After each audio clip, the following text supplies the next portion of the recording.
back with another episode. This is Ryflow, A's in Canon, Augur__, and this episode, according to this guy, we're going to be talking about Samurai Jack, the first episode of season 1. And oh boy, that was great. So, I had a couple of questions.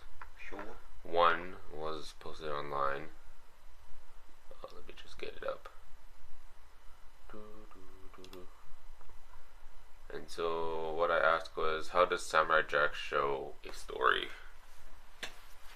So, in first opinions, what do you think about Samurai Jack? I mean, I liked it. It's a kid show. Yeah, it's a good show. I'm basically a kid. There's no nuance. Mm. Everything's straight to the point. Animation's very straightforward. That's what I like about it. I mean, it plays to its strengths of being simplistic and being very straight to the point with its storylines, and Yeah. you can clearly see how it has Western biases and following the traditional story myths of like Hercules / like these Western civilization myths and mythos and the way they tell their story. Boy gets outcast and all that jazz. Follows like a generic storyline of like any sort of coming of age protagonist. So, I mean, it's okay. Yeah, it's just a pilot episode, the first episode. I mean, I can see how I was praised for being pretty, like, I don't necessarily know if it was revolutionary, but I mean, it is very bombastic in some of its sound design. But I mean, other than that, like, the animation is very simplistic and it's appealing to kids, but I mean, like, there's a very lack of complexity with everything that it depicts. Yes. Well, kind of understandable because it was the target audience for this was for children And adolescents. and adolescents, People and who don't really appreciate the long form mediums. yep. But also, it was also restricted by how Western cartoon industry is implemented onto it. Like, in what way? If you're trying to target a certain audience, and there's certain regulations that you have to abide so that it doesn't influence a child as What does that mean? like And like, you're talking about in an age where people were showing pretty grotesque cartoons like Ren and Stimpy. So I don't know what you're trying to say. okay, so from what I know about the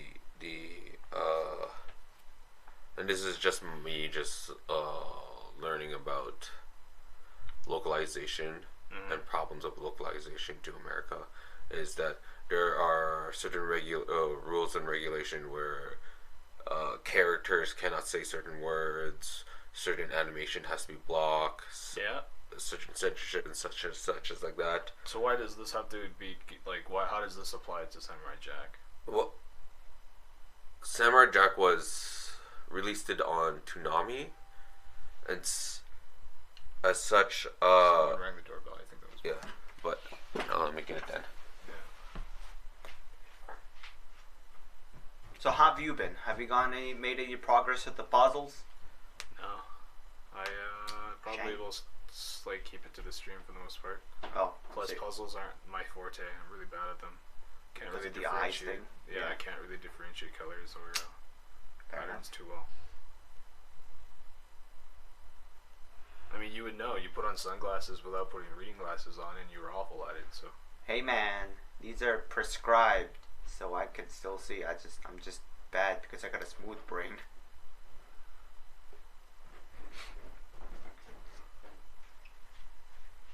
It wasn't her. oh, okay. So you're talking about how rules and regulations for localization and why Toonami was a thing. Yeah. I was curious, like, why is that relevant in this case? How would that apply to Samurai Jack? Well, from what I heard, it's a lot of the art directions, and character dialogue were influenced by that because their target audience was adolescents or children. Yeah. And you're right in saying there's like Ren and Stimpy, but Ren and Stimpy was also in Canadian outside. Okay. But it still got showed on Cartoon Network. Yeah, but it was also showed on Adult Swim, the other episodes. Yeah, but I'm just saying, like, I don't necessarily see how. See how what? It's like I don't necessarily see how that would like restrict the creative limitations of an artist. I wouldn't say restrict, but rather they use those restrictions to creatively try to tell a story. I don't know. Well, like, okay, so like, let's say that show gets posted onto Adult Swim. Yeah. How do you think they would change the storyline?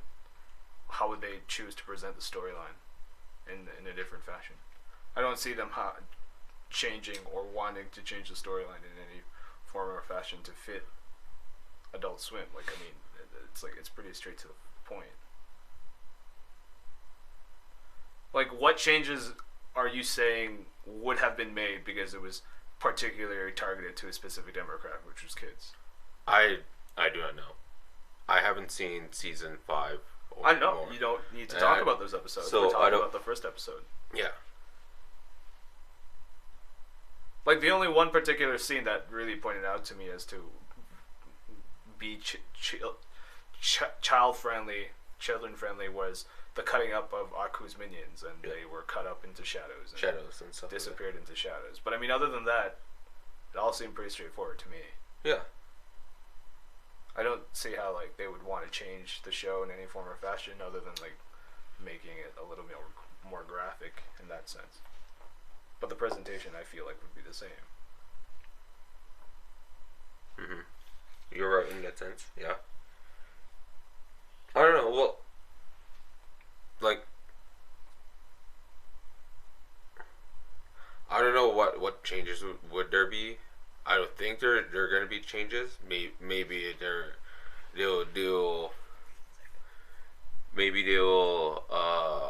delve into different topics, but yeah, based off of the first episode, it's very, very straightforward. It's all the stuff. It's right there, bombastically there. But like compared to like all the other shows that we saw and all the other mediums that we seen,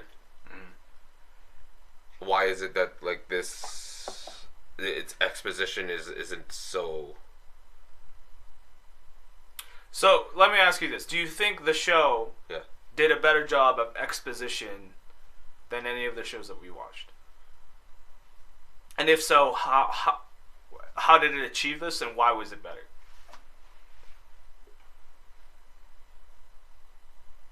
Like from animes and stuff? Sure, Yeah. Or it could be from books. It could be from any form of media, anything that you've watched. And that we talked about in. It doesn't have to even be that we talked about. It's like it could even be somewhere on your list of like meaningful exposition, or like this is the type of exposition you would prefer to see. Like,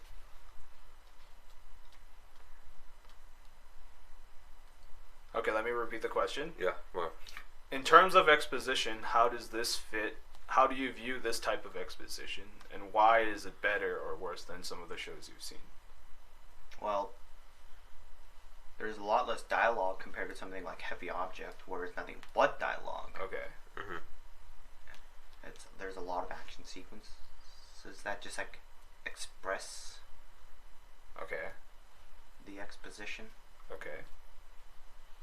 So why is it better or worse? I mean, I don't need to hear characters telling me, oh, and then Jack went to train with these other people. Like, no, they just showed the episode, like, Jack going to like a child Jack going to different countries to learn different aspects Okay. to train. Oh, Like, there were like zero dialogues, just like music and some sound effects, kind of thing, to like. Okay. Yeah, I do like that. Like I don't need I. It's like when I don't need to hear the exposition kind of thing. I like it when I don't hear it. The less I hear and the more I see, the more I could just kind of. Okay. Yeah. Oh, you. Well, I can see both sides. I mean, like there is some drawbacks of trying to show it because sometimes takes a lot of animation or takes a lot of time and such. But there are times where if the impact is a lot better if shown rather than told by another individual. Because in this episode, it's just an exposition of Jack himself. Yeah. What we know, what we learn about Jack and his upbringing. Yeah. And since the show is literally named Samurai Jack, we're gonna be really attached to this character further down in the episode. So a whole entire episode is dedicated towards giving an extensive exposition on Jack via showing it rather than talking about it. Or Well, okay, so you're correct in saying that the visual exposition is fine and that it's probably a tier above a lot of the things that we watch. But in terms of world building and density, it's this show achieves nothing in comparison to some of the things that we've seen. Yeah, true. Well, Even the poorest ones that we've watched, the world building has way more complexity to them. Mm-hmm. What are you saying? I mean, I've learned that like everything in Samurai Jack's world is like in a very short travel distance. Because it doesn't show a lot of passage of time except for like a couple times. Cause like the first scene. How do you know what the length of a day is? So how do you know that it took? How do you know that it literally took like a walking distance from place to place? Because when the second dude who taught Jack how to like fight with staff, after they were done training, they run to Egypt. And it doesn't look like Jack like didn't age that much. Okay, so how do you know what the length of a day is? Well, that I don't know because they didn't really show me. I guess. Show or tell me. So how do you know how long Jack stayed in a particular region? Or maybe he grew up on the road. Well, yeah, like it eventually shows that because it doesn't. It doesn't. Like. It doesn't show. Like, only after Egypt and when they like transition to Greece. Like, it shows Jack much older. Okay, so he managed to be much older. So how do you know that he didn't remained in Egypt and became really old and then was a stone throws away from Greece and just walked to Greece and then he was an adult in Greece, even when he was already an adult in Egypt? I'm saying that there was no rule set in place for you to make an understanding of how the world works. All you know, there's a passage of time. And each scene that Jack traveled, he grew older and older. We don't know. You don't even know if this is like an accurate portrayal of what Jack did. Yeah. For all you know, it could be Jack's memories that we're watching. Mm-hmm. There's just no rules set in place for you to understand that. This is how the world works. I get that in that regards, but I feel like it wouldn't be like a memory kind of thing because it'd be like a flashback, right? But if it was a flashback, there would have been like, I'm pretty sure the animators and like the story writers would have put like a distinct like filter or some sort of like a tell of like that it is a flashback to distinguish it from like when Jack bites Aku. Okay, and at the same time, we saw Jack get thrown into the future. Yeah. By Aku. Aku. So what's to say that this passage of time isn't necessarily some sort of like scheme from Aku, or like some type of scheme from his parents that pull them through the future or something? So like the parents were planning for Jack to sort of fail to get sent to the future kind of thing? No, I'm saying like how do you know that? How did we not know that Jack's parents, like he's like, do the thing that we need to do, that we've planned. It's like how did they already foresee that? Well, like, I'm sure there was like a contingency plan. I can assume that the parents expected Jack to succeed and defeat Aku, but he failed because he got sent to the future. Okay, regardless, what I'm saying is that there has been no rule set in place on how reality works. Yep. So how is it that you can come to the conclusion that Egypt is a stone throws away from Greece? Like the only mention of a flashback is just the story from his father when they look at the tapestry. That's it. So there's no rules on who is telling the story. Or we don't even know how long Aku has been set free for. Yeah. When did the eclipse take place? We don't know. It's true. We don't even know how much he influenced the world in that whole entire episode. How do you think they could, like, exposize, like, how would they, like, explain that, the whole scene with Aku, like, being set free, or how long he's been imprisoned without telling? That's what I'd like to know. There's plenty of ways to do it. You could show the ruins of an ancient civilization and show that, like, the ruins had legends of Aku and him ruling over a country, and then you show decrepit ruins. So now you've already... Well, no, because... What do you mean, no? No, wait, hold on. Because when Aku was trapped originally by Jack's father, like, he, like, sealed him in the place that he, like, basically destroyed. Like, that's why the whole place was so barren, and there was, like, that one tree. Like, so... I don't know. Like, because... Yeah, like... They didn't show a ruin because he destroyed basically everything, right? No, but I'm saying, like, you can date Aku to becoming a legendary figure who persists through time. Mm-hmm. By making him, like, the god of worship of a civilization, and that you see the ruins of the civilization. Mm. And that way you date him, I guess. in that sense. But the thing that bothered me was the fact that you were willing to put an assumption of how the reality works, but without basing it within the reality of the show. You shouldn't put your biases on towards the show. No, I'm fine with putting on your biases, but I mean, respect the limitations and the rules that the show has established. Yeah.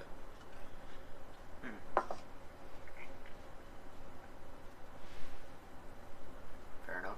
Because, yeah, the show is mainly just focused on Jack, so we don't know even about Aku itself.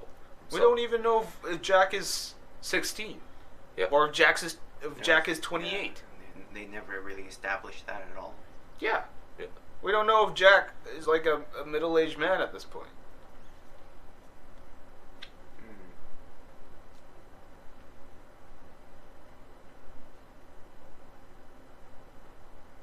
Yeah. So, would you continue watching this though? Like, Off of the first episode, me personally, no.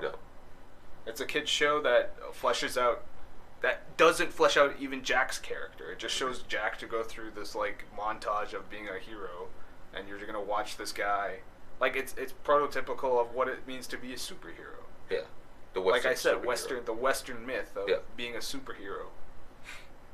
And then as a kid, you're going to be taken, and you're going to be watching the adventures of Jack and how he, already being developed as a man, because there's nothing suggesting that he has lessons to learn from being in the future. From the first episode. Because he doesn't have really huge fallibilities. He's pretty infallible. You see him go to Egyptian school, so he's knowledgeable. Yeah. You see him weather, like, tons of elements with the Vikings. You see him learn how to navigate with the Chinese. You see him how to fight. So he's pretty much like, he has strengths in pretty much everything that what men deem as, like, what masculinity as, like, encompasses as a whole. And so to me, it's like, what's there to learn? I'm just gonna watch a superhero do superhero things and save people. That's not interesting from the first episode. As a kid, that's interesting. That's yeah. You said this show was based on, had a lot of influence on Western superhero mythos. That got me wondering what the differences are between the Western and the Eastern hero mythos. Because I've seen a lot of like Western heroes mythos like Superman, Batman, stuff like that, Samurai Jack.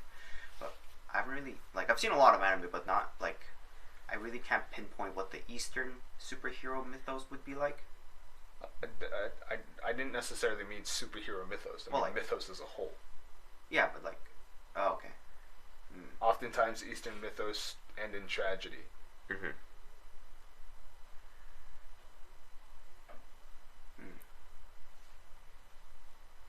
Can you name a couple? Let's see here. Anything Gundam. Because I'm thinking of... It was like the one about... Was it the Moon Spirit? Where he that's why they have the festivals of the lanterns, so that every year that... Avatar? No, I'm saying in terms of Eastern Asia as a whole, there's a festival for lanterns, so that it's a day where the moon and her lover can reconnect because they were sorely torn away or something. Like that's a thing. Yeah, that's that one. Yeah. Huh. Okay. So it's like Eastern Romeo and Juliet. Well, yeah. There's also the stories of Orochimaru and the whole entire Japanese mythos about the sun and the moon also. But and it's not necessarily human centric the entire time. Yeah, no. That's another thing that very Western civilization it's focused on. It's focusing primarily on the follies of what it means to be human. When a lot of Eastern mythoses, or even Native American mythoses, incorporate a lot of nature and how human beings or society fits within nature and how they're supposed to be working together. You don't get that in Western very mythoses. little of. Yeah. I'm not claiming to be an expert on this. Oh yeah, I get that. But I was just thinking. So we got, let's say like a show has 24 minutes plus commercials, so that's 30 minutes. Yeah. 24 minutes. Within that 24 minutes, do you think the creators of Samurai Jack could have fleshed out a lot more?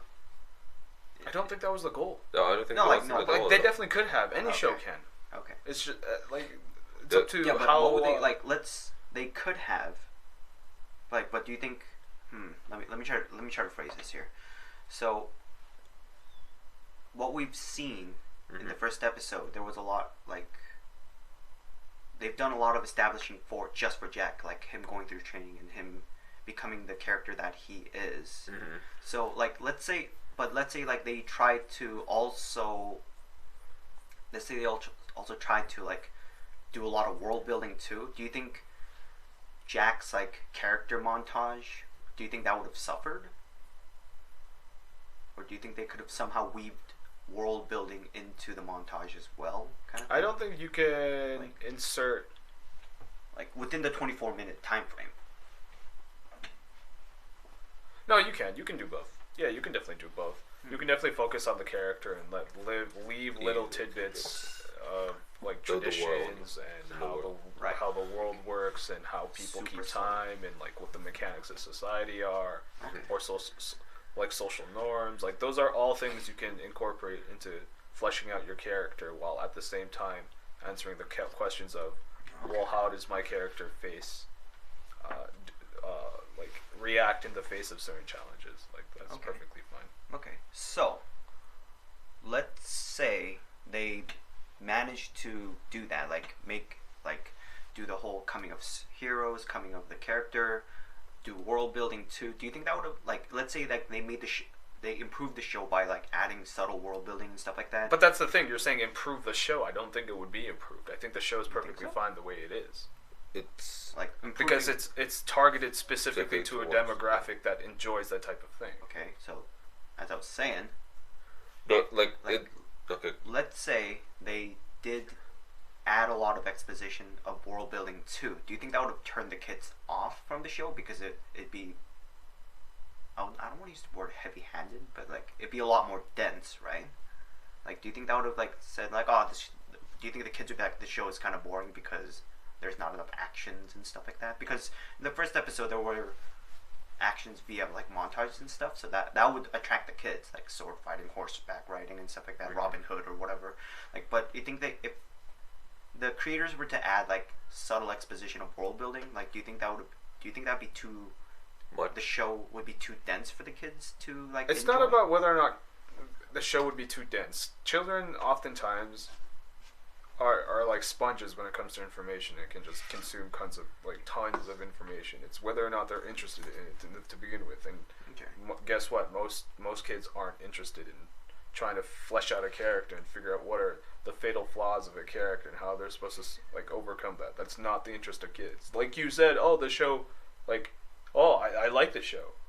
Like, that's what you said. Because it's straightforward. It shows you exactly what you're going to get. It shows you what type of character Jack is. It highlights all the there's key no things. There's no huge complexities that you have to, like, figure out yourself. And they play it to their forte. Like, that's the strength of the show. It lays it out bare bones. It doesn't hide, and it says this is what you're going to deal with. And we excel in the things that we show. Even the art style, it's very simple. Yeah, minimalistic. Yeah, well, like the plot, the palette, even the plot, huge the contrast, color, even the animation, and the sound design. It's not simple. like layering sound design. It's very sharp sounds. You see a sound and you see distinctly where that sound is coming from. If you like hear a ting of a knife, that's probably a sword, right? Yeah. It's not it is over the top, but I mean it's not overly complicated when you're trying to distinguish itself. True. Like Edric said, yeah, it played to its forte, and the whole entire show, it looks like from a goal it was to keep it simple For the kids. Yeah, even for the kids, if you keep it simple and try to, like the pilot episode is trying to attract their audience and hook them on, so that then maybe in the later episodes they can introduce more complex things. No, but the pilot episode doesn't suggest that it's going to introduce more complex themes thematically. Thematically speaking, it doesn't show that. Okay. Other than the one question that was Jack's dad saying evil is often good at deceiving. Yeah. That's it. It's like, okay, how does that affect Jack? He doesn't listen to him. No, but you say he doesn't listen to him, but there's nothing in the fight with him and Aku where he gets deceived. Well, Jack was very slow to just deliver the killing blow, and he got sent to the future. Is that being deceived? I guess not. Like, he wasn't outwitted. He was just being sent to the Caught future. off guard. Yeah, okay. What does that have to do with, like, Being deceived? I guess not much. There's, like, no major lesson that's going to be learned. And that's the only major theme. And, like, even then, you don't even know necessarily if, like, who knows? Maybe Jack was fully equipped to deal with deceitfulness to begin with. Because, I mean, he went to Egyptian school. He had learning. He knew literacy. Like, he was literate. He could do all these things. So, I don't know. Like I said, like, you say that maybe in the future episodes that they would explore more themes, more complex themes, more like morality and stuff, but like everything in the pilot episode doesn't point there. It doesn't say that we're going to explore. It shows just, okay, we have a cool character. His name's Samurai Jack. Yeah. He's being sent to the future. Yeah. And now you get to experience what he's going to go on an adventure in the future and what the future holds for him. But we've seen that he's a fully capable man, and that there's not necessarily any new lessons that he has to learn. Okay. It's interesting because, like, a lot of animators praise this. Praise it for what? In what sense? Like animation wise, or like story writing wise? Story writing wise. No, do they praise the first episode, or do they praise the series? The series. Okay, the series I can get, not the first episode. Not the first episode. The series I can get, because there was that one episode with the monkeys. Yeah. And that got, like, it was, like, award winning for a bit. Like, it got a video award. Yeah. Like, I can see why that, because Jack learned something in that episode. Yeah. Right? He was fallible. He was shown to be lacking in a specific quality. The monkey showed him, hey, this is what you need. Climbing and then it's I like, haven't seen the episodes. So. They scratch each other's back, and then it's like, okay, I've learned. I'm going to show you how to protect yourselves. And then, yeah. It's like a good episode. That's the first it's not the first Samurai Jack episode. That's the Samurai Jack episode that left an imprint in my mind as a young kid. Yeah. Do you know what the animation technique is called when they show a lot of it in Samurai Jack where they change aspect ratio? I like that. Do you know what it's called though? I don't think they changed aspect ratio. Well, maybe they crop things out. Yeah, like when the cut to his eyes, or the zoom in of multiple panels. Yeah, of what's happening in the that's world. just comic book style type of transition. I just like that. It's really great.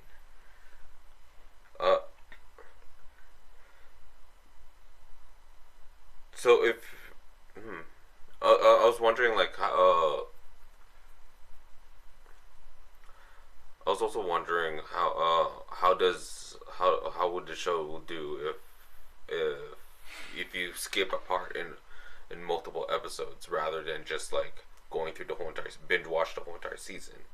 Yeah, Samurai Jack is very well done in that sense because it's very episodic in the sense that you don't need any sort, because the premise is really well set up for that specific circumstance of okay, we can pick up any episode. You don't need to know the storyline of what happened before or what is going to occur afterwards. Yeah. The episode lies within its own like realities and circumstances. Yeah, it's nice. Yeah, because that means the it's like a show monster has of the week kind of thing. What? It's a monster of the week kind of thing. No, because Monster of the Week would still suggest that you would need some type of storyline to follow. Think so? Really? Wait, what are you suggesting by Monster of the Week? Unless I'm failing to understand where you're coming from. My understanding of Monster of the Week kind of thing is that, there's like a grand overarching theme, but like the episode is just doing its own thing kind of thing. Like, it's kind of hard for me to explain. Like they're not canonically tied to each other kind of thing. Like, you know what I mean? No. So why would I don't see how this how this refers back to Monster of the Week. No, because the way you were explaining, I thought like you were. Where did you hear Monster of the Week and what does it apply to? Like some TV shows, animations and stuff. Like instead of having let's say like Dragon Ball, right? Like if there's a fight starts, unless there's like a flashback, like the following episode is canonical, like from like a character A fights a character B, and the next episode if the fight wasn't resolved, they continue to fight kind of thing, right? But like Monster of the Week, like the whole series would have an overarching theme, like overarching plot, but like each episode they're not really tied to each other. So like, give me an example. Like what show? Like X-Files? Yes. Like what? I don't know if you've seen Kekkai Sensen, but no. Probably not. So, what other show? I guess Detective Conan technically is like that, like because I'm sure you guys have seen Case Closed, Detective Conan, right? Yeah. Like the overarching theme for that show is the main character wants to grow up again, like wants to go back to his original like age body, but like they're solving cases that don't really relate to the overarching theme kind of thing. Like there are different crimes that the main character has to solve, but they don't necessarily they're not necessarily tied to previous and the next coming episode, nor does it really like fit to the theme of like or the overarching plot of I want to get bigger. Like the Twilight Zone? Yeah, I guess so. Yeah.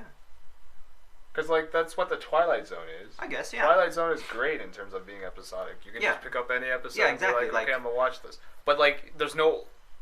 Yeah, I guess that would be a Monster of the Week kind of thing. There's no overarching plot to Twilight Zone though. There isn't. There isn't. It's just each episode has its own themes that it's trying to tackle, and it's like this is the Twilight Zone in the sense that there's a lot of moral ambiguity of what's going on. I guess that's another Monster of the Week kind of thing, because shows I've seen there's still like an overarching plot, but I guess Twilight Zone is like a different thing. Yeah, but like even in Samurai Jack, watching like let's say the monkey episode, you don't even know if he's gonna get to the past. Yeah. Yeah. It literally cuts off when he jumps towards the portal. Yeah, we don't know. We don't necessarily know. Is that episode before he goes back? Like, I have no we idea. don't. We had no idea. The episode. I haven't really seen the series, so I don't really know. We haven't seen the whole entire series. Also, we saw a snippet of it because we got a chance to watch it, and one of the episodes that we saw was the monkey episode. Okay. Where it literally. The synopsis is that Samurai Jack doesn't know how to jump properly. And he's dealing with terrain that is very difficult to navigate, and then he meets a society of friendly monkeys, who are pacifist monkeys, who teach him how to jump, but they're being oppressed by Aku's minions, and then he like saves them and teaches them how to protect themselves from Aku's minions, and then help each other out. Okay. But the animation is what sells it. It's not so much a synopsis is what's great. It's the animation and the storytelling of the how they show that whole entire is why it's award winning, yeah. Cool. I haven't seen that one, so I'll take your word for it. I mean, like I was asking him like earlier, it seems like Samurai Jack falls under that kind of category. Yeah. Monster of the Week, where you can go to any of the episodes and just enjoy it. And just enjoy one episode, yeah. It'll be without an episode. necessarily having to know how it fits within the grand scheme of things. Mm-hmm. So, do you think it's my fault in the sense that I showed the wrong episode, or no. It's not your fault of anything. So why do you think it's your fault? Well, because I kind of want to. Well, the goal was to highlight some of the strengths of the show. And it did just that. The pilot episode did very much just that. It showed why it was so appealing to kids and why it was successful. Okay. During its time slot. Yeah.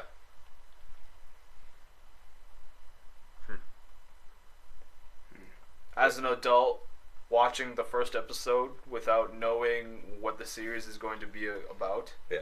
Am I going to watch the series? Probably not.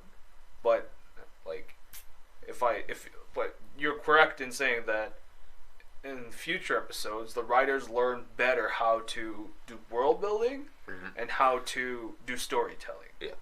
And you can watch the evolution of how they do that over the episodes, and it's nice.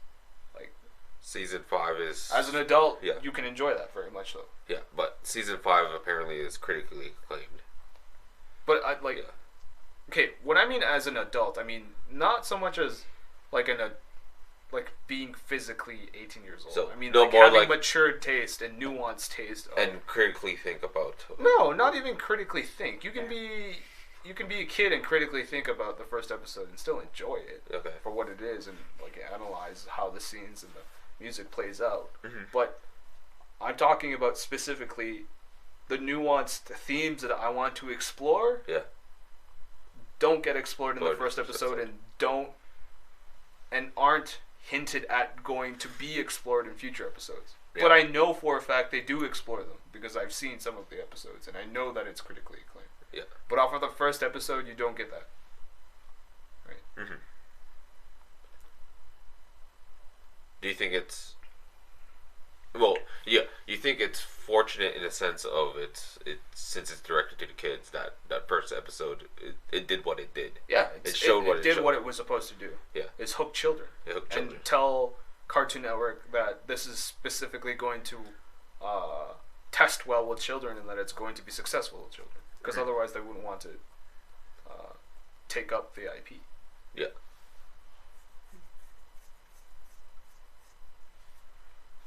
Any more thoughts? You seem disappointed. No, I am disappointed. Yes. Like at my reaction to the first episode. No, I'm not your reaction. I'm disappointed of what you blew my expectations on. My own expectations. Like, what do you mean by that?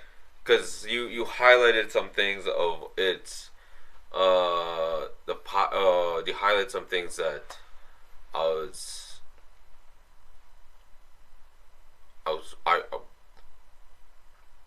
was going in with the expectation of trying to see and show the strengths that a lot of people critically acclaim for, such as like the minimal dialogue and a lot of storytelling via animations and frame and cinematography. But that's not what you get in the first episode. But that's not what I got from the first episode.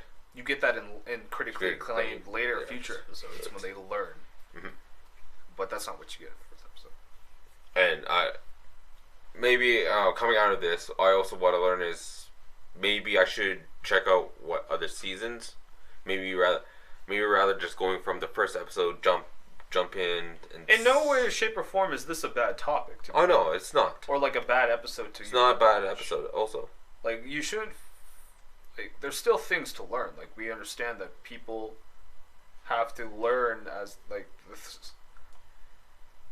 I can guarantee you, it's part of the process that all of your stuff at the beginning is going to be shit. I can guarantee you all of our podcasts are, like, if we continue to do this, like, 5 years from now, if we listen to any of the first ones, we're going to hate ourselves. Yeah.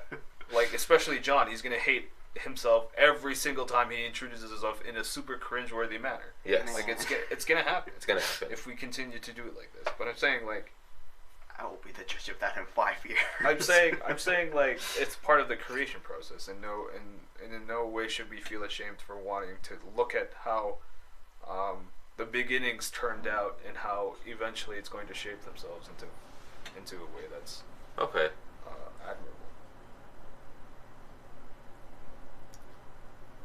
Okay, like I'm also trying to refine how to curate or highlight showcase the things that I want to, the things that I enjoy interesting, and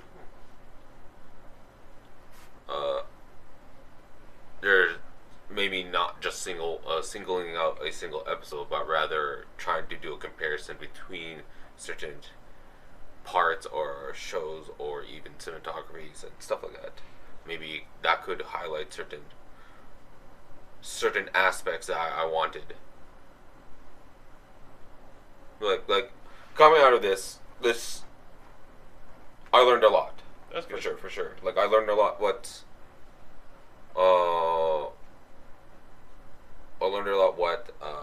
Samurai, the whole entire, that this episode is mostly about, and its strengths and its weaknesses. I also learned that about how should I critically look at things. No, not critically look at things, but how should I approach certain topics and certain media, and if I want to further expound on it rather than just focusing on one, but compare or highlight different parts with different media that are similar in that vein. Basically, better match your intentions. With an example that fits your intentions. But overall, I still enjoyed the episode. Yeah, it was good. It was the good. episode's good. It did what it did. Yeah. Like I make it seem like I disliked it. Oh no, no, I'm not. No. I'm not saying like it's a good episode. I'm not saying that I hate it. Most of your talk, I never go into an aspect where you hate the thing. Yeah. I go. That's a me thing. That's usually my job. It's usually your thing. But no, even then, when Edric talks about a certain. No, he can genuinely dislike things. No. He usually goes into like a critically very open-minded. Open-minded and very critically Yeah, but you can view about that subject. still allowed to dislike it. Like Heavy Object was bad. objectively garbage. It was heavily objectively garbage. But like the time that I showed Edric, when we read the first 3 chapters of Neuromancer, he really enjoyed the first chapter. Oh yeah, and then, I only enjoyed the first. And then it just cliffed off. Yeah, and then it was just like, well, it's like every other. And Edric starts to say, "Oh, this is a power fantasy. Oh, this is. Yeah. It follows these tropes. It follows the tropes of Western." And we had to Google what the Cobra was because everybody had a different different point of view for it. It's great. But like, and maybe I should go into that kind of aspect also, rather. What aspect? Of instead of just focusing on one segment or one episode, try to compare or try to expand it, like snippets of this episode and snippets of another episode.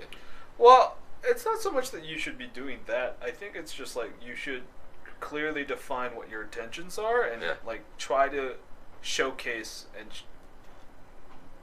see how other people's reactions are to your intentions. Okay.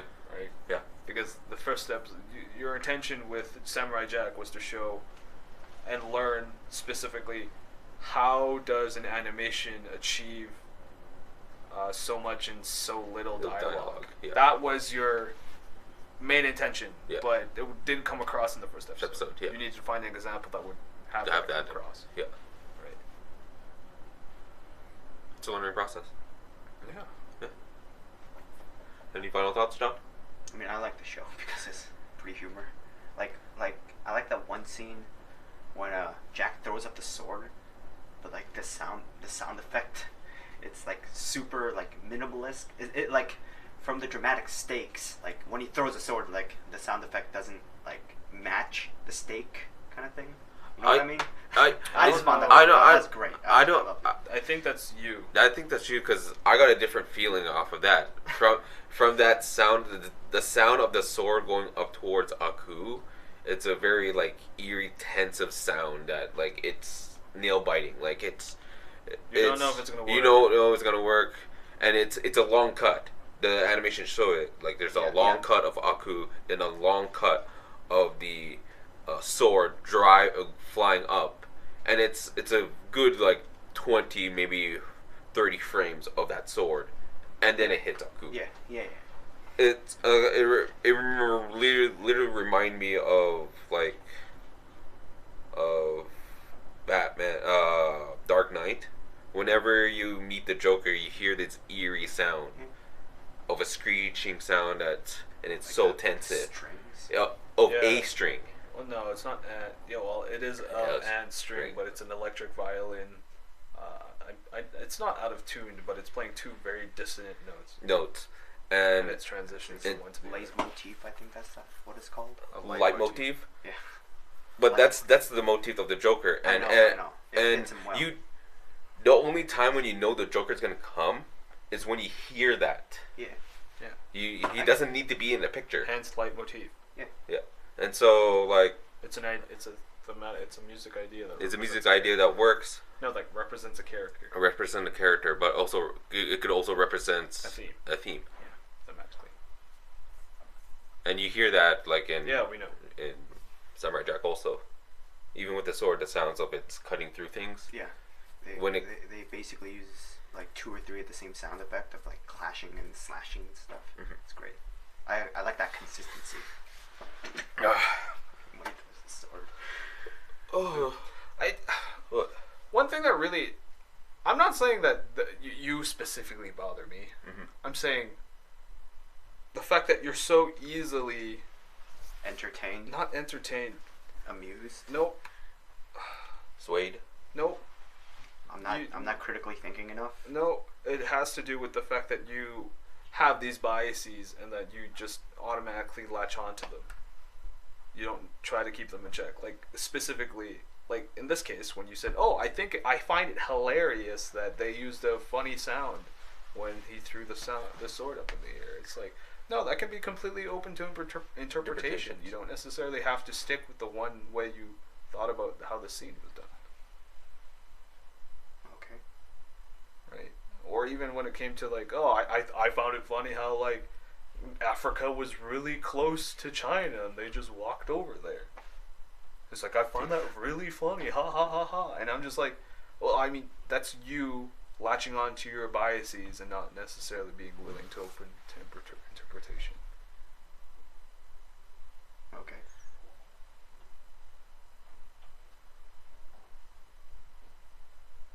What you're trying to say? No, I'm just saying it bothers me. It bothers you. I'll try to think more critically of shows from now on, I guess. No, it's not that. It's more of you don't have to place these shows with your own biases right away. They're thinking more critically then. No, you don't have to think critically about it. You don't even have to think critically about it.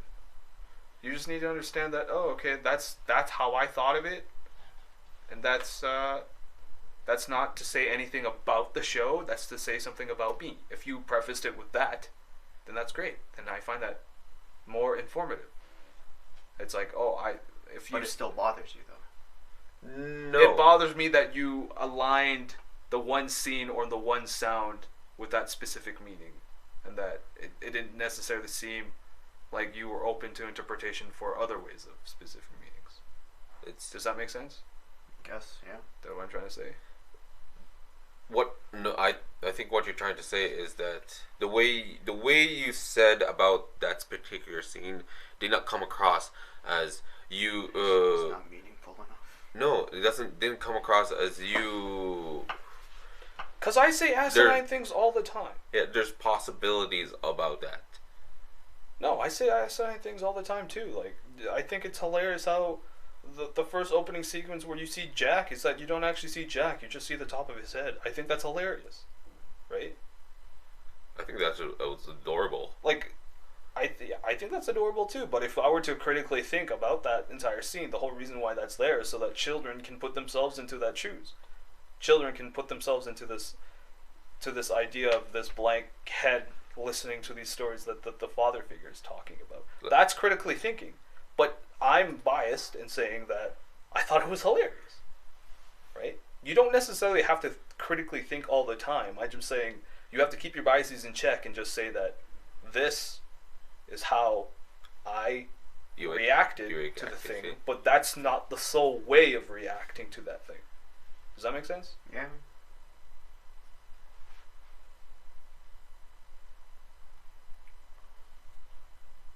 I get you. Yeah. You get it? No. Yeah. Okay. Yeah.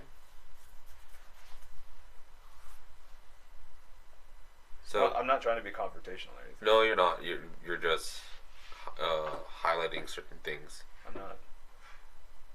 Like, I'm not trying to offend you, John, in any sort of. I'm sorry if I came across as if I'm offending you. No, it's good. But so, anyways, the next topic is your topic. Yeah. Have you figured anything out? I mean, coming across here, it seems to me that one of my weaknesses is communicating ideas across in such a way that is not offensive or condescending. So I'll probably do an exercise in some form of fashion of writing things out, writing an idea out in a condescending fashion, and then going in the complete opposite tone and trying to figure out how to write something in such a way that is non-confrontational. But my question is then, how do you know if it's condescending? I'm sure intuitively speaking, we all know how something sounds condescending. Intuitively, yeah, but like, what are the qualities? That's something we're going to learn when we do the topic. Yeah, true, but there's also times where you don't know that you were condescending. Exactly. So that's why when we do the topic, we're going to learn qualities about what does sound like condescending, so I get a clear image of what does sound condescending, and I can tend to stay away from those types of tones. Okay. You can like fully write out tomorrow and flesh it out. Yeah, we'll see. Yeah. Other than that, how was your week, John? Got back into playing Destiny. Goddamn. Destiny again? Yeah, I've seen people playing it. No, it's okay. I don't know. I was trying not to get back into. What? Like, why play that over like something like? I know that's what I'm Borderlands? saying. Like, wait, what? Over like Borderlands. Doesn't Borderlands achieve the same sort of gratification? It's a To me, no. Really? Why is that the What? case? Because it's mostly due to the aesthetics and the design, artistic design of Borderlands versus something. So it has like nothing Destiny. to do with gratification. It has everything to do with aesthetic. Also, yeah, that too. No, I just tried not. I was trying really hard not to play what I like to call like, kind of like mindless games kind of thing. What does a mindless game entail? Like, for me, like, well, I guess it's because it's based on like what I do in Destiny, like what compared to what other people do, like playing. A lot of players would like play like Crucibles or like PvP, where it's you have to do a lot of thinking to make sure you're not dead, like your positioning versus the opponent's positioning, because how the scaling of the HP work, where you'll just get melted immediately, versus what I do. It's just kind of like roam around and just do like public events, which is like super easy, even for you to do by yourself. Yeah. Kind of thing where it's like, or it's for me, it's like, it's very mindless for me to just like point and click at like enemy mobs, right? Compared to like something where I need to do a lot more thinking, like in like PvP. So why do you want to avoid mindless games? Because I could be playing something else that could actually like I don't. Okay, I sort of like. I enjoy playing Destiny, but I feel like I'm not getting like a full like I'm not fully enjoying it. Like I play for the sake of playing, like because there is great spectacles and all that. But like it's compared to like me playing something like Dark Souls or like Monster Hunter, where I need to constantly be on my toes and stuff. Like in Destiny, like all I need to do is just point and click, right? Like there's very little. The way I play Destiny, the things that I do in Destiny is very like mundane kind of thing. Well, like I I want to try to avoid doing that. Like I said, like Crucibles or like Gambit or whatever. Yes. But like I wanted to avoid that by not playing it all and like playing other games like Monster Hunter or like even like a fighting game that I should probably pick up again. But like I want to avoid doing that, but because of how gratifying it is, like the to instant blow up. gratification. Yeah, like I'm too weak. I'm too Well, weak, and I went back to once again, why is it that you want to avoid mindless games? because I could be doing something a lot more. Like even when it comes to playing video games, What is it that you want to achieve from playing video games to begin with? use my brain a little bit more, other than just point and click and look at all the flashy lights. It's great. But you said Like, you okay, so if that's the case, like, in what aspect? You want to experience stories? Do you want to want to become a better tactical thinker? Do you want to mechanically become better at an instrument? Like, what is it that's the intention? If you come up with that and focus on a goal, it would be easier. Anything that's basically not an instant gratification, whether Well, then it's from mechanics. that's not specific enough. Otherwise, you're just gonna gravitate towards Exactly. That's why I was trying to like play more mechanically focused games like Monster Hunter, right?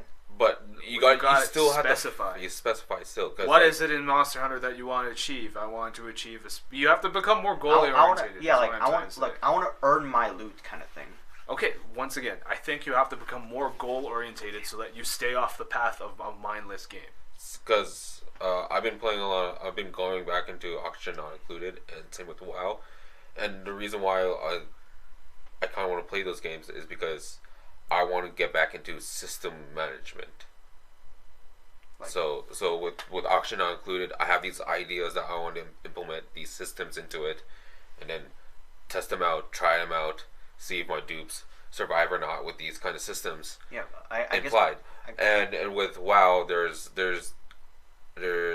new mechanics that have been implemented. I want to try what's new about them, how they interact with other people, how does the new abilities change and reflect the new class, my current class and stuff like that. What were you gonna say? So like I guess what I'm trying to say is that I want to, like, if I'm playing a game where I have like a certain goal, like building a new armor or whatever, like I feel like I want to be able to earn that, because due to my skill alone, kind of thing.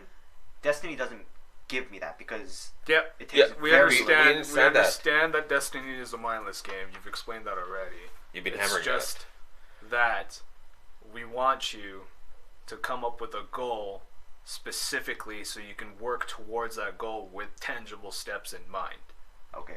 That's the thing that's not preventing you. That's the thing that's leading you astray, is the fact that there's not tangible steps in making progress to a specific goal, so that you just go back to the instant gratification. If you want to be able to enjoy delayed gratification, you need to measure your progress in such a way, in quantifiable steps, so that you understand that progress is being made. Otherwise, you're just going to say, well, it's delayed gratification, nothing is happening, I don't feel like satisfaction is happening. That's not, I don't think that's completely the case, because when I play Monster Hunter, like, I can actually see my progress, because I have a goal. Okay. Like, let's say, like, I want to build this armor set, and every time I, like, do a quest, and I complete a quest, I always go back to see if, like, how far I've gone, like, in that said progress. Okay. But, like, I can see that, and I do enjoy that. Like, there's a reason why I've poured hundreds of hours in Monster Hunter, like, because I know how to set a goal. I constantly go back and check and say, oh, okay, I've gotten, like, maybe 10%, 20%. And I go back to the grind and, like, slay more monsters and stuff. But I think for me because the reason why I go back to Destiny is instant gratification, because it's pretty mindless. Also because we know that. We know you've been keep saying that. I know, but, like, I think it's because there's also, like, graphical differences. Like, the Monster Hunter the game I play, like, it's not praised for it being, like, graphically, like, amazing. I don't play World. Why is that a thing? I don't know. No, I'm saying, what's the particular aesthetic that appeals to you? Because it just seems to me that you just haven't explored your own aesthetic enough to understand and define what it is that you like, and then find things that fit in that genre, so that you feel not shit when you play those games. Well, I don't feel like shit when I play Monster Hunter. Like, yes, but you do feel like shit when you play Destiny. And yet the only reason why you go to Destiny is because graphically it looks better. But that doesn't highlight the aspect that you thoroughly enjoy. No, there is an aspect that he enjoys of Destiny in terms of aesthetics. He just doesn't know. He just doesn't know, and doesn't know where to find it elsewhere. Because I'm sure you could find games of a similar vein with a similar aesthetic, but is way more gratifying. Well, not necessarily way more gratifying, but fits the needs of not it being mindless and you learning something new, or you having a new experience. I think it's mostly due to the fact that I can power trip when I play Destiny. Is it? Once again, segues back into the whole instant gratification, right? Okay, so why not do a power trip in, like, a different game that has a better, like, maybe a better story, or a story that you're more invested in? Yeah, I guess, yeah. Why does it have to be Destiny? Because I bought the game and it's accessible. It's easily accessible. It's a keystroke away. You know, click and then. So uninstall the game so it's no longer a keystroke away. If it's a matter of convenience, then I mean, you know the steps you have to take so that it's no longer convenient. Also, you know, I could explore. I don't want to spend too much money on games. I guess that's another. You don't need to spend a lot of money on games. There's plenty of affordable games out there, and plus Steam sales always a thing. So if you ever have a game that you found interesting, put on your wish list, and I'm sure notifications will pop up when it's on sale. It's true. Like, you're constantly just putting these excuses that could be completely mitigatable and can be sidestepped, right? Yeah, I guess, yeah. So, I mean, I'm not saying you're the only person that suffers from this. I oftentimes, especially when it comes to convenience, go back to playing the same old games over and over again when I shouldn't be, right? So, me personally, I uninstall those games. I install Dota 2. I install League of Legends, right? Yeah. It's like I don't want to be playing those games anymore, even though I find myself wanting to, like, impulsively go back to them. I'll make my less convenient. Or, like I said, put things on notification so that if they do go on sale, you go get it. Because they're normally like a fraction of the price, right? Steam sales are pretty ridiculous. Yeah. Or just Figure out your aesthetic. CFT said something. We just haven't been paying attention. Oh, Oh, hey, CFT. Oh. Oh, Can, damn. Also, can I need play to- PoE without buying the sweet? Destiny is shooting. Man, game, my maybe that's transaction. why. Yeah, no, I don't dude, know. I fall into that pitfall all the time. He I should always probably does. uninstall Stop. Path of Exile too. Hey man, Destiny is aesthetically pleasing. It's just it's just a looter shooter. I just like. well, What it's- is it it's about good. Destiny that you find aesthetically pleasing? I just like when I blow up mobs and there's a lot of bright fireworks. Is But- it? No, but but it's like, not is it over the the top. space aesthetic? Are we talking about the setting at all in terms of aesthetic? When we talk about aesthetic, does the setting at all have any influence on aesthetic? Oh, yeah, does the absolutely. story have any influence on the aesthetic at all? 'Cause- There were moments where stories really did impact me. I guess, like in one of the cutscene, I get to hear my character's voice for like the first time and the only time, and throughout the rest of the game he's silent. But like that one moment when I hear my character speak, like at first I didn't even know that it was my character speaking because the voice was like off screen for the first line because like there's like 2 lines from my characters, right? But like when I first heard it, CFT. Twitch looks ugly as hell. Yeah, No, it doesn't. I think it's pretty amazing. It's like Twitch app, but for the website. Like, no, this is a good tangent to go across. Speaking But- of aesthetics, what do we think about the new Twitch aesthetic? Have you guys seen the new Twitch? I've seen it. I I've have seen it, directed a and lot, and I thoroughly opinions. enjoyed it. And then I went back to the Twitch app, which is basically the same thing. Yeah, it's basically the same thing. So I did not it enjoy means that. very little to me. Really, I just find it much more optimal, much easier, more eye pleasing. The font, yeah, it might be. He's testing his new font. Oh. We can't see it, but he's testing Because it. we're using Mob Crush. But What are you like, saying? Wait, As- what the? How come it's not popping up from here? well, because this is the chat room of Twitch. my. I'm running off of Edric's Steam Steam key. Okay. But It yeah, makes more sense. Yeah, but cool. Every time I change the font, I have to refresh the page. Feel your pain. I feel your pain. But overall, like the new Twitch look feels better. Feels more optimized. It feels faster. Everything is clear, concise. Doesn't load a lot. Like the dark style is so much better than the original white. nobody actually likes light style for anything. Discord. No, there's plenty of people who. There's plenty Really? of You think people. so? Yes, it keeps them awake. It's make them more alert. And you say like, but it's not so much like as it is the default option. option. The dark? No. No. Light is the default That's option. my point. Yeah. That's my point. The fact that it's a default option would Oh. cause a lot of people to just leave it as is and deal with it. Out Oh, of convenience and stuff okay. such as or laziness. That's why Internet Explorer is still one of the most used browsers of today, despite Internet it being Explorer. yeah, Really? yeah. Oh, Yeah, Edge. despite it For- being not optimized at all and being super unsafe. For those who don't know about literally any alternatives like Firefox, Chrome, Yeah. Opera. Yeah. Did you hear about the story about Chad's dad? What happened? He got viruses. No, Chad's dad doesn't open any other internet other than Internet Explorer because that's the that's- only that's Internet the thing he Explorer. knows. That's the only internet he knows. Understandable. Why does my tilde not work correctly anymore? Probably because of your font? Also, Because Oh, your font it- doesn't it support could be your tilde? language too, dude. It could be keyboard languages. Oh that yeah, happens you're to in me Euro. so much times, dude. Yeah, I'm pretty sure Europe has different tilde keys. Yeah. Yeah. If you, for us Canadians, if you put it into multi-language, It tilde becomes adds. French. What font do I use? Well, before that change, it worked. I don't know, man.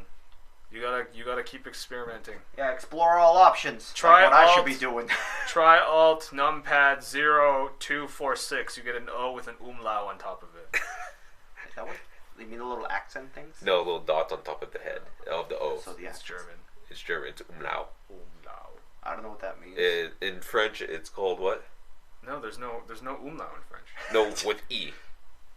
A little No. accent. E has 2 dots on top. E can have 2 E dots does on. not use an umlaut in French. How do you I spell could Noel? use What? How do you spell Noel? Noel? Yeah, in French. That's That's a spelled with an accent. E circumflex. Circumflex? Actually, I have no idea. You Yeah. might be right. You might be I'm right. telling you. We can look it up. Google. Now. I'm We got pretty this sure technology. Noel is spelled with accent circumflex, by the way. It's like a chapeau.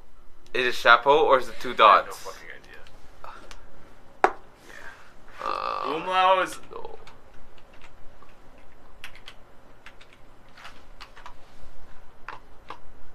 Two dots. Oh, you're Dots, right. get wrecked, idiot.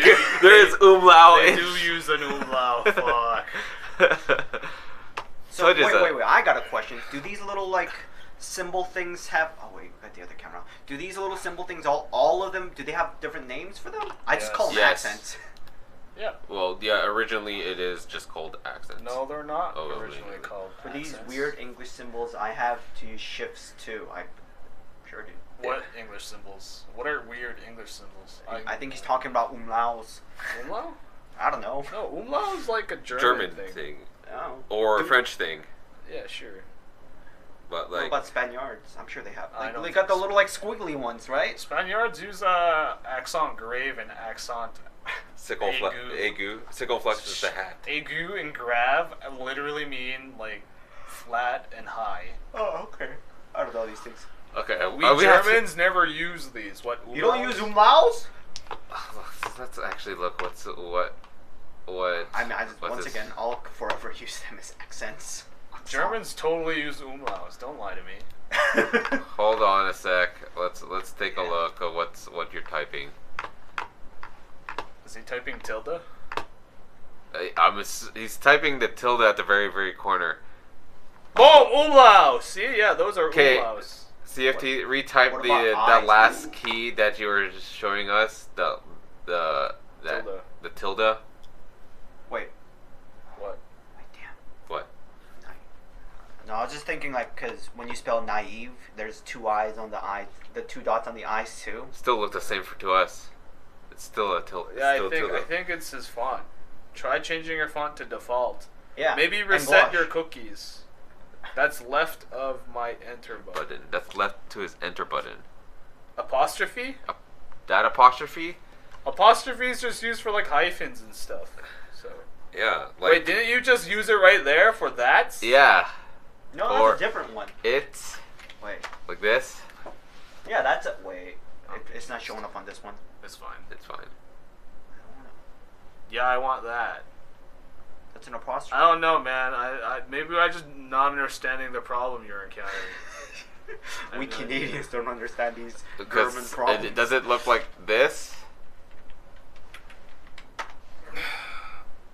People like How come that one showed? I What don't in know. the world? people. You know, there's an entire like design class or For design mouse? philosophy when Or it do you comes to want like this? typefaces and shit. Which? No, it's different. What? The one's apostrophes.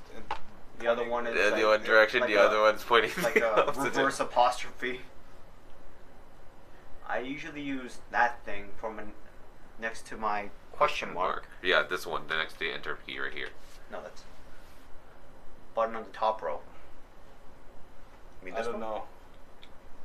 I don't know where the question mark is situated on your European Send keyboards. send us a picture of a keyboard. No, it's okay. It's okay. Yeah. But yeah, maybe you should figure out your aesthetic when it comes to games or like FPSs or explosions. Because once in a while, I No, usually get a craving to play FPS. I start playing it, and now I realize why I hate FPS, and I Because you get motion drop. sickness? No, But, it's like, that's not beside- motion Bad sickness. at it. I'm just I'm bad at it, and two, it doesn't really satisfy my power hunger. So most of the time, I just drop it. What's that? What quenches your power trip and Thirsts. thirsts? Power thirst. An overarching story of me conquering something. That's not power thirst. Power What is that? How is that not power? Power thirst? because power thirst is it's like Dynasty where you mow down 100 No. dudes with Power thirst just means Oh. like you're in a power fantasy. In You power have fantasy. Power over something. Power over something. That's why I like playing whether it's CRPGs. overcoming like bad guys or Kingdom adversaries. Come Deliverance or whatever that game. Not Kingdom Come Deliverance. The Kingmaker. Yeah, Kingmaker. Pathfinder Kingmaker. Yeah, Pathfinder. yeah, that's a Oh. that's a game. Okay. Yeah. I refuse to use shift to do apostrophes. Understand. I think it's probably then your keyboard settings. You might have Check to take that a out, look. Your Because keyboard settings. Windows has a tendency to go to default whenever you update, and it depends if Depends what region you're what in. region you are. The default could be multi-languages. Also, you could also just not type apostrophes. I just don't type apostrophes when I type to people. Because it's inefficient. No, I just... Plus, I You're also lazy. don't uppercase or... Yeah, Lowercase. I use lowercase for everything. I don't use uppercase for everything. Some For sort of anything. mad lad. Oh, okay. Anyways, yeah.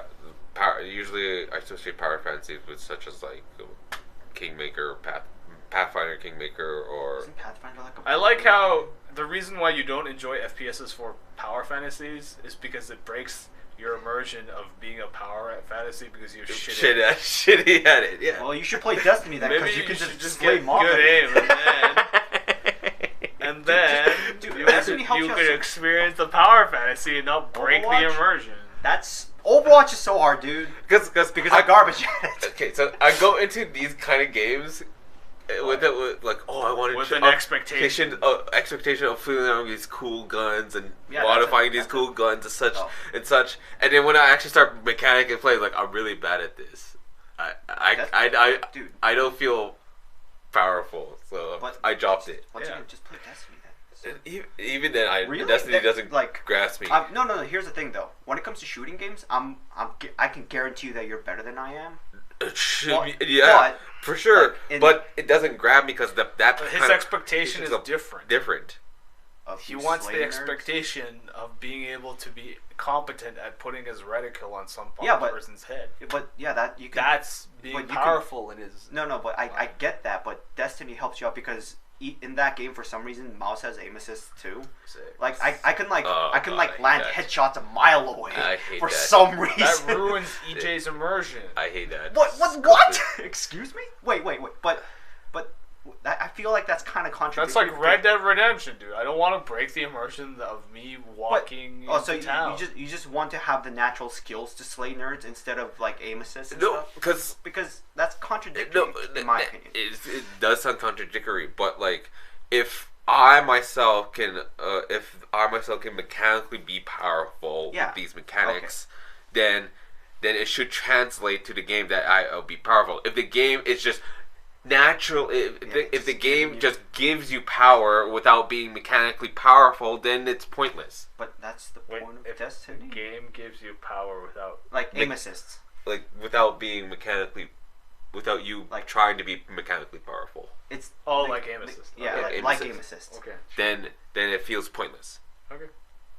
That's the why exact opposite that's why I thing. lean to story-driven games, because like it's tactical thinking. Like I'm tactically more powerful than these people. I have to set out these plans. Yeah, and then like XCOM. if it falls through, oh yeah, everything it went according to plan. Why can't you... Okay. I mean, you can technically sort of do that in Destiny. Why but can't it's you just do super that in, streamlined. like, Dark Souls? Dark Souls. I achieved my power fantasy in Dark Souls. After a 45-minute grind fighting the guy at the beginning, because he wouldn't let me rest at the bonfire, I became a master at parrying in Dark Souls. that was your mistake, is Slate trying to hit that one dude. Chad told me to hit the one dude, so I hit the one You dude. believe Then that? we had to fight him. I had to fight him, Yeah. and he would not let me rest at the bonfire. And Yeah, so 'cause Chad was he's playing the that game for infinite like 2 aggro. hours, Yeah. and for 45 minutes, I was trying to parry this one guy with a shitty baton. Wait, why don't you A stick just and then roll with shield, behind right? him and backstab? Wouldn't that be easier? No, because this guy moves faster than I do. Oh. And he's a higher level. This is literally at this very, very, I very know. start of the I game. killed the guy too. I backstabbed him a couple times. I did that. I had to parry him because Okay. I know what you're parry talking him about. was way faster Oh. than Ah, just I just backstabbing him. stab the guy, just kick him down. Oh, also I was playing a guy without a shield. Oh. I was playing the Pyromancer, so Oh, it was like his yes. shield doesn't actually Me do too. anything. I like Pyromancer. That was my So- first character. But yeah, I just I don't know every why I time can't. swing, I just can't. I don't know why I can't get into stuff Dark like Souls. this. Oh. I need to probably play more and figure out what my Just play biases are. Sekiro. Some dude dies a couple times. Because I also played Neo, and then that also dropped off. That's a weird game, man. That's like It's just Dark Souls. It's just Japanese Dark but Souls. with different Yeah, changing The, garbage. the only thing that That's thing that latched on was the Japanese aesthetic of it. But even then, like after like 3 levels in, I kind of drop off after. Because you didn't hit a gel wall with the mechanics. Yeah, I didn't gel with the mechanics. and you hit the wall. You hit a wall. No, I don't mind hitting walls. Heck, Monster Hunter. What do you mean you don't mind hitting walls? like What does this mean? like as in like if there's a wall that Someone who doesn't mind hitting walls is John. yeah. No, like as in like when I come up to a wall, I don't just instantly just give up on it. What are you testing? I'll put It's time testing and response. effort try to overcome that wall. Okay, maybe if it's a mental or a tactical Yeah. obstacle, sure. But if it's a mechanical No. obstacle, then no. No, that's not me. Yeah. So No. if it's a mechanical obstacle, Then what do you explain about Monster Hunter then? what about Monster Hunter? What about Monster Hunter? Is there mechanical obstacles in the way that will prevent you from watching? Clunky combat. Clunky combat. That's not a mechanical obstacle. Mechanical obstacle What? is It something says- that's difficult and challenging, and that you just can't beat it. So you need to grind at it until you become good at it. See, like a game that has plenty of mechanical obstacles that you're willing to push through Yeah. are racing games. Oh yeah, sure. There are plenty of tracks that you just are dog shit at Yeah. playing for the very first time, and you're just gonna tell yourself, "Okay, no, I'm gonna learn the track. This is how the best driving line is going to be, Yeah. and I'm gonna force myself to learn it." Yeah. And then, but since you're already good at driving, it comes naturally to you. Yeah. But when you play like a third-person RPG, and it doesn't come naturally to you, and you're like, "Oh, this feels really bad. I don't have the power fantasy that I long for. It feels really bad." Then you say no. Yeah, that's true. Oh, I guess I'm okay with like those. I'm fine with grinding my head until I get good at something. True. Like when I play Dark Souls, like I said, it didn't bother me in the slightest that I spent like 2 hours fighting Ornstein and Smoke. More than 2 hours. I spent like 6 hours in one sitting fighting Ornstein and Smoke until I could beat it by myself. Damn. Okay. Without any summons. It was frustrating at the beginning, and then I was just like, okay, I'm going to get good enough at this until I can beat both of them. Right? What's your lead strat for beating the two golden armored dudes? You let what is it? The bad Ornstein rush you, and then you hit him real hard until he dies, and then if he dude? Wait, doesn't, which one's Ornstein? Ornstein's the Dragon Knight. Is that Not the the fat big one or guy. the skinny one? Not the big guy. skinny one. So The you gotta dragoon kill. ass. You So gotta you kill the skinny guy. Yeah, This was the strat when I was really new to the game. You kill the That's how it skinny is, guy bro. as fast as you can, and if you don't kill him fast enough, you get the big guy to get trapped behind pillars while you. Till you cheese them. Yeah. I like how you have to grind them for 6 hours. Yeah. But in the end, you figured out just like to cheese the guy by. It wasn't so much cheese because you still had to set it up the fight in such a way where the big guy would get stuck behind. I get that, but the payoff is just like him being helpless while you beat him. Yeah. No, Like, yeah, I get that. the big guy was helpless while I beat down the skinny guy. Oh. I wasn't beating down the big guy while he was helpless. Okay. You had to deal with the skinny guy first because the skinny guy was like way fast. Yeah, it's how you're supposed to fight them. It's not cheese. This is what? That's why the pillars. That's why there's 8 Oh, pillars really? in the thing in Oh, the okay. arena. So wait, that one guy that would was get deliberate? stuck on them Oh. because he's large. Yeah. He's large and would get padding stuck on those, while the skinny guy isn't large and his hitbox isn't huge. So you have to that deal was- with him first. So the game makers made that as an intentional design. Yeah, Like, but to get the Leela ring, you have to kill the fatty first. Yeah, but you do that by having specific strats, like magic wand strats, if you want to do that. You mean the easy modo? Yeah, easy modo, where you just like magic Yeah. wand everything in the Wand. game. But like I'm saying, like I said, you just have to. If you treat everything like a driving game and Yeah. have that mindset, you would be good at everything that you do, but you Probably. don't. What does the Leo's ring, the lion ring do? I Does it think turn you have into a more lion? counter damage. Oh, so like parry counter. You spent a lot of time trying to get that. Also, the Leo ring. Yeah. If I recall. Well, Just No, to it put- wasn't the Leo ring. It's You to just get want his to armor be- set. Yeah, just to get his You armor have to set. kill Ornstein last to get the armor set, and so you have to kill the fatty first. That's what I did. Oh, okay. Dude, I do anything for cosmetics. Yeah, it's Yeah. fashion show. Yeah. Fashion souls. That's what it's about. Wait, yeah, it does. Okay. Armor pieces and stuff have stats, right? Individual stats. There's stats that aren't negligible, but they're pretty much negligible. In the Okay, later so game so states. like, okay, all right. So armors basically are mostly for aesthetics. Oh, dude, I Monster fought Hunter World. a pretty tough ball in Monster Hunter World. So Wait. yeah. Wait. Is Feels this good, man. Iceborne? Don't spoil it. Don't spoil me, bro. If I'm pretty sure he's playing on okay. PC. I'm pretty sure he's playing on PC. Is it the PC one CFT? Or Yeah, is he it only console? plays the one on. This guy hates console gamers. PC, so PC, no, so nice. oh wait, which one did you beat? Okay, what were you talking about before? My aesthetics and John aesthetics. No, not that. No, My incompetencies of mechanics. just before he brought up that. Tempered Lunastra? Oh yeah, that's tough, dude. Before he brought up the. I had Reminds me, I need to get the temporal cape before You Iceberg mean comes. baby blanket? Yeah, I need to get that before. I- Me and Chad Near are gonna work for that. I already got. I had to solo Arc Tempered Teostra that because I couldn't trust my What we're teammates to talking- save. Dude. I don't So know. what were we I talking- feel like you could be good at anything if you really wanted to. If you just treated everything like driving, Yeah. you'd be perfectly fine with everything. I should. you did.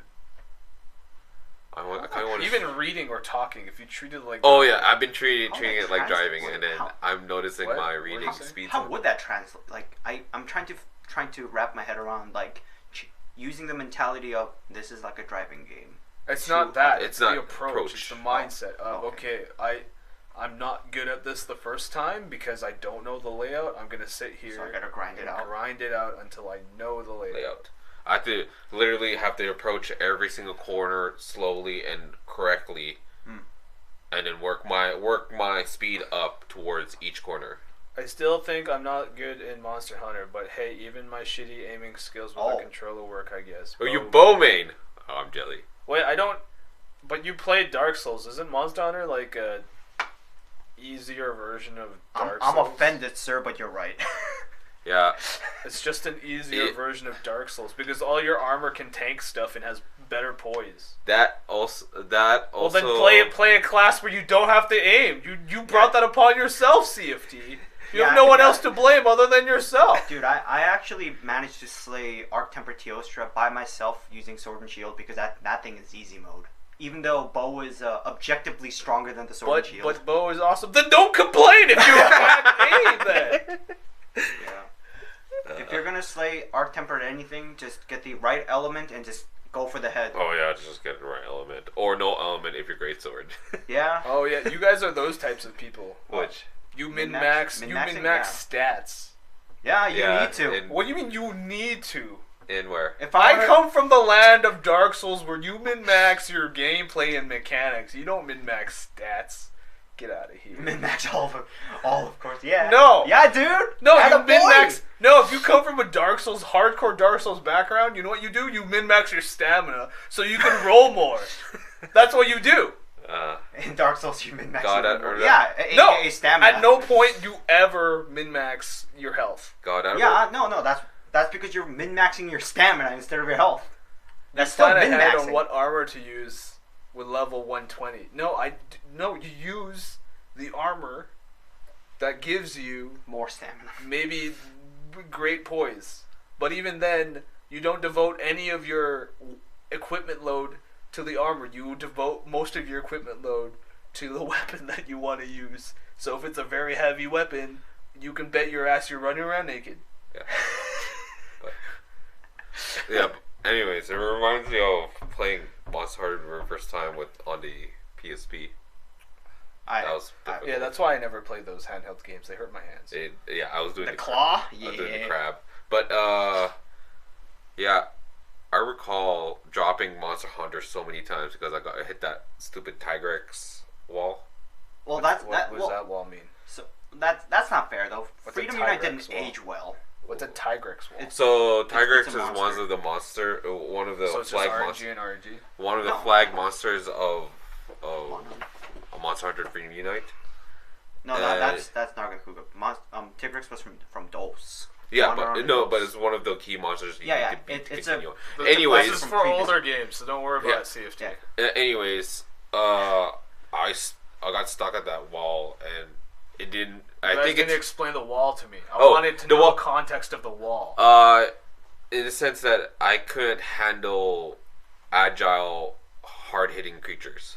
Yeah, that's because you were bad. Also, Yeah, I was really bad at it. That's also because somewhat artificial difficulty from older games because they didn't introduce stamina, like monsters having stamina until like 3rd gen. Oh, Like yeah. in Freedom Unite, like monsters didn't get tired, so when they're angry, they'll just keep charging forever. But that's Like, they won't stop. but I'm not complaining about that. I was complaining about myself.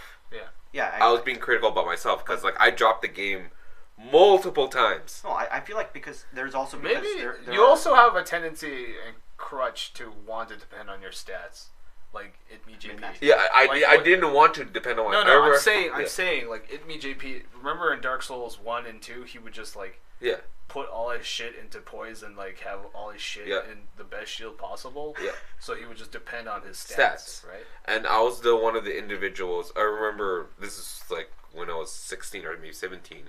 I was one of those individuals that I hated depending on my stats. I wanted to depend on my skills. So, whenever I get frustrated at trying to beat Tigrass, I drop the game literally, and then 1 month later I'll go back to it. Did you beat him? Oh yeah. Okay, nice. I until I learned how to use the freaking crab hand. Oh, the claw. Yeah. The claw I technique. quit Dark Souls 1 back in the day for like 3 months. Yeah. I And so- basically That game- permanently quit Dark Souls. That game breaks people. But Mostly because I went to the catacombs. the store, reason right? why I don't Yeah. depend on stats, Yeah. it's because for me, I find it more convenient to just level up my skills, Yeah. like IRL, IRL skills. than want to actually spend money in game. Spend money. That was also the same thing. I I went hate that. that. I went that Wouldn't also. stamina be I didn't considered want to stats spend too? a single money Yeah. on armor But because that's no. No, but that's stats that affect my IRL skill. Oh yeah, I guess. You mean to tell me I'm gonna spend like in-game currency on health? No, dude, I could be spending that on stamina. So you can roll more. Yeah. Yeah, that was the same mindset also I had. I did not upgrade my armor because I was like, why the hell if I'm going to upgrade on health if I could just get a better weapon? Just save up for a better weapon. That was my mentality. And in that time, It's money like- it's was the same- really finite. It's the same thing in RPGs. It's like, why would I ever want to use an elixir or an aether? Yeah. I'm just gonna go back to camp. Yeah. That stuff is free. Yeah. It's true. So I would literally drop that game like multiple times. Clear the way. Just so that I did not spend money just to. And I learned how to cheese them after. What's up, people that? Well, I kind of wish I What? gone back to that kind of mindset. I don't know. Don't wish for it. You just gotta do it. I just got to do it. Yeah. Sit there and do it.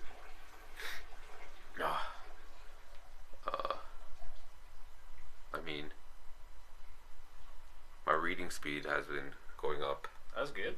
and I've been able to decipher And extrapolate information. better. information better. That's good. It's practice.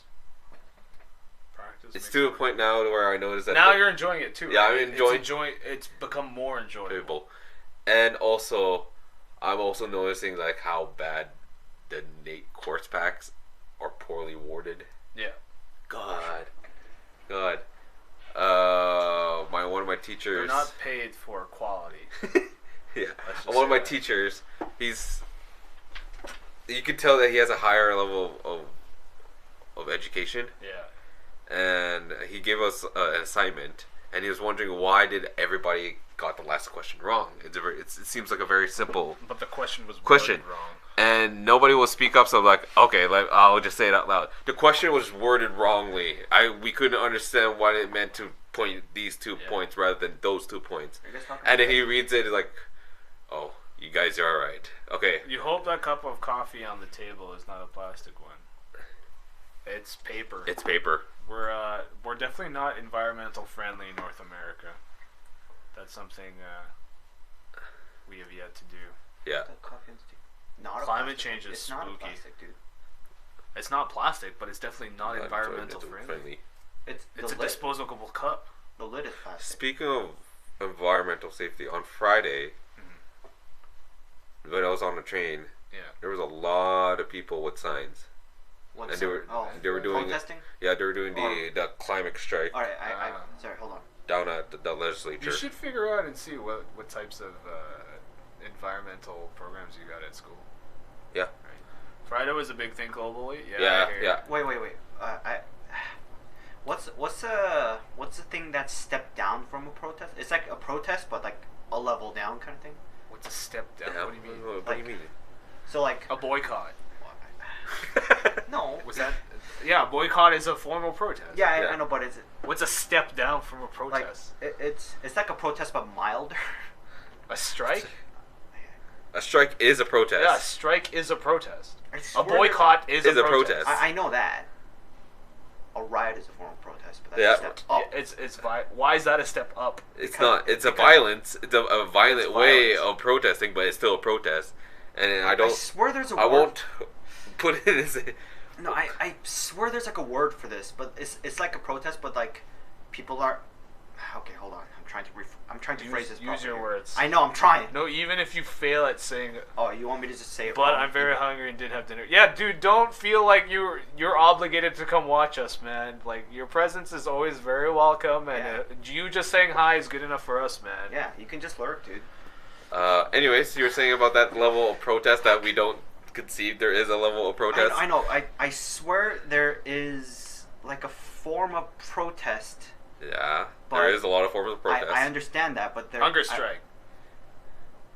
Yeah, I feel like there's like a Bye. next time, bud. As I was saying, I swear there's like a level of like I see protests in like a level kind of thing. There's like like to me like riots like the worst case, but like the highest level of protest because there's like violent Revolution. looting. All right, never mind. There's Coup like d'état. I get that. Would that even be considered a protest? Yeah, it is. Protesting against the current government. Yeah, But there, you are there's a lot protesting. more affirmative action. Yeah, Yep. a coup d'état is like quite literally Yeah. cutting the states. Yeah. There was a coup d'état down at Turkey. Okay, hurry up. Continue. So, all right, is there like a word for a protest with less affirmative action? Boycott. That's Boycott? the least No, no, amount of affirmative no, action. no. Because Well, you literally like 'cause- don't yeah, Do participate. Yeah, I get that. By not Yeah, participating, you're you're right in boycotting. that regards. Least Damn. affirmative action, boycotting. Damn it. That's the lowest that you can think of.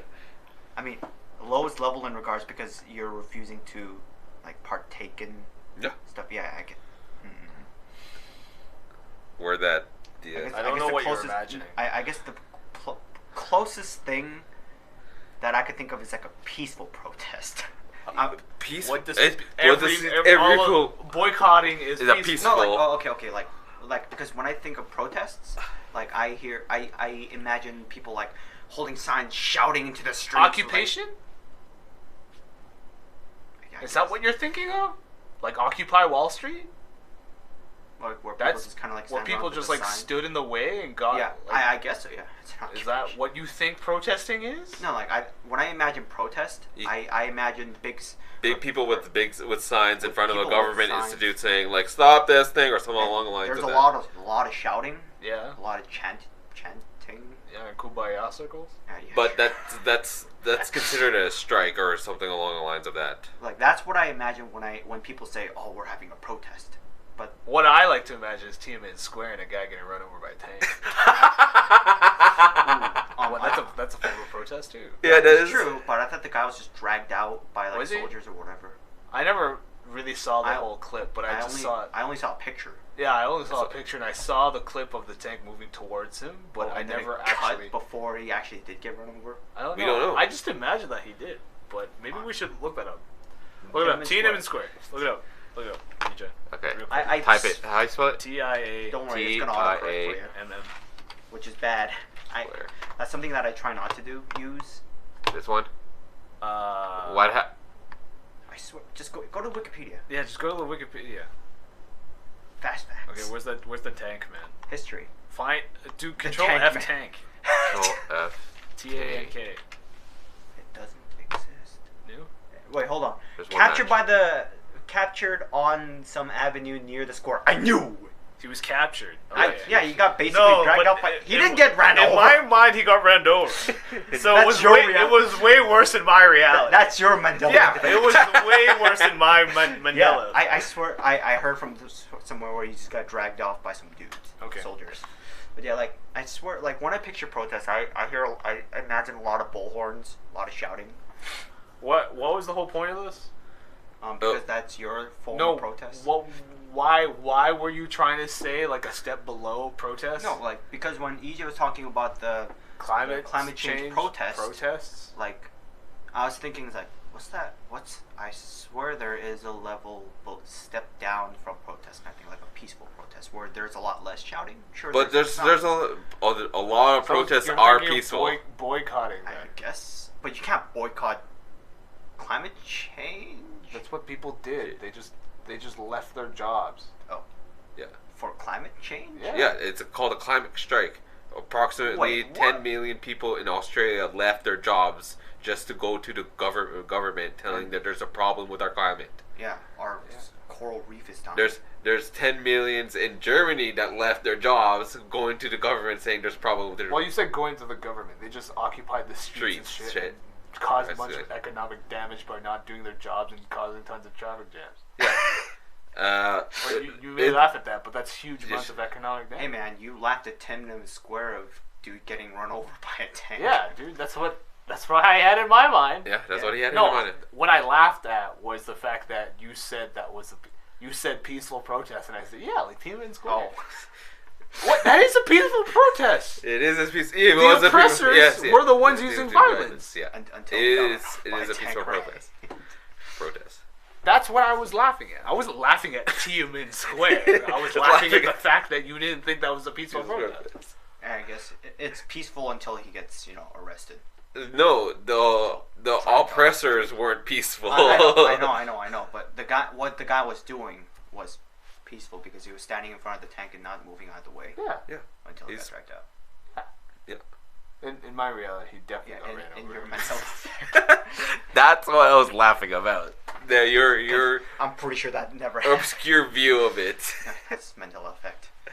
But yeah, I was trying to think of. I'm still. Why is it that you view protests as something not peaceful? Yeah. No, that's not what I thought. What I thought was, my thought process was, I swear there is a word for a more peaceful protest that isn't called a peaceful protest. Like, to be protesting something, I like that's to go disturbance against of the peace. No, not necessarily disturbance of the peace, but I'm just saying it's like to go against the convention. Yeah. For a cause. Not necessarily for a cause, but it is for a cause, whether it's good or bad. No. Not necessarily. It's like you can just say I protest. Just for the sake of protesting. Yeah, why not? Like it doesn't have to be like. It doesn't need to be a cause. Like, yeah. It's like I protest because I dislike you. Like what? Look up protest. Like protest doesn't necessarily have to be organized. You could say protest as in like in a casual conversation. It's like if someone like has an idea, it's like a protest. Or I object. Do they go hand in hand? Protest. A statement or action expressing disapproval or objective to something. See? Yeah. Like objection. Objection. That is a protest. It's like, in casual conversation, if you say something I disagree with, I protest. Like I protest. Yeah, why not? Wait, hold on. What's the?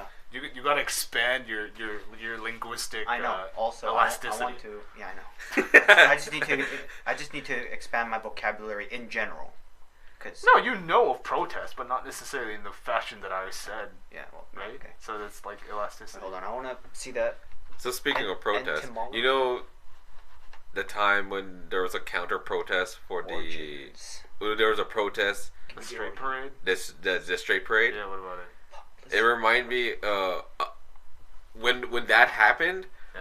Somebody posted there's a similar thing that happened back during the Vietnam War. Yeah. Where people were peaceful protesting to stop the war, and then a few weeks later there's a protest to continue the war by people with hard hats. Okay. What? Sure. As a counter protest, I just There's find that counter protest. yeah, there's a counter protest for pursuing the war. You're looking up the etymology? Yeah. Testis. Witness. Yeah, I find like looking up the etymology helps me Yeah. learn more about the word, and it helps like stay in the mind. I just want to know this stuff, just for the sake. It breaks down the word, and you get to understand the history of that word, which I find is really, really memory interesting. is via association. So Yeah, via the more you association. have data points to associate with, the more likely you're going to keep it in your mind. Yeah. So if you know the etymology and the origins of where the word comes from, then you're more likely to remember it. True. Fourth publicly. And Testis, should we wrap it up? Yeah, we should wrap it up now. It's been an hour. Give or take. Yeah. It was a pretty good episode. We learned a lot. And you can post up the next subject. Yeah. Hopefully by Monday. Yeah. And then the next one is probably on Friday. No, it's Saturday.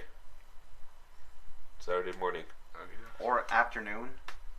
Yeah, We haven't done an afternoon stream for like a billion years. I know I'm over exaggerating. I know, but we're busy years. most of the time. And In the afternoon? Yeah. You're working in the afternoon. Not next weekend. Not next weekend? Okay, then we can probably push it to the afternoon then. Okay, so let's wrap it up.